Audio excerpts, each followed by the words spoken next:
Hello everyone. 5ನೇ ಪ್ರಶ್ನೆಯನ್ನ ಗಮನಿಸಿ. ಒಂದು ಅಸಂಭವ ಘಟನೆಯ ಸಂಭವನೀಯತೆಯು A 1, B 0, C 0.5, D 1.5. So ಇಲ್ಲಿ ಒಂದು ಘಟನೆ ನಡೆಯಲು ಸಾಧ್ಯವೇ ಇಲ್ದಿದ್ರೆ ಅದನ್ನ ನಾವೇನಂತ ಹೇಳ್ತೇವೆ ಮಕ್ಕಳೇ? ಅಸಂಭವ ಘಟನೆ ಅಂತ ಹೇಳ್ತೇವೆ. ಸೊ ಇಲ್ಲಿ ಸಂಭವನೀಯತೆಯು ಏನಿರುತ್ತೆ ಮಕ್ಕಳೇ? 0 ಮತ್ತು 1. ಸೊ 0 ಇಂದ 1ರ ನಡುವೆನೆ ಇರುತ್ತೆ. ಸೊ ಇಲ್ಲಿ ಒಂದು ಅಸಂಭವ ಘಟನೆಯ ಸಂಭವನೀಯತೆ ಯಾವಾಗ್ಲೂ ಏನಾಗಿರುತ್ತೆ? 0 ಆಗಿರುತ್ತೆ. ಸೊ ಅದೇ ರೀತಿ ಖಚಿತ ಘಟನೆಯ ಸಂಭವನೀಯತೆ ಏನಾಗಿರುತ್ತೆ ಮಕ್ಕಳೇ? 1 ಆಗಿರುತ್ತೆ.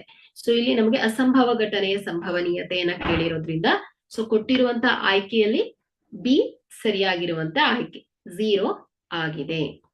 Thank you.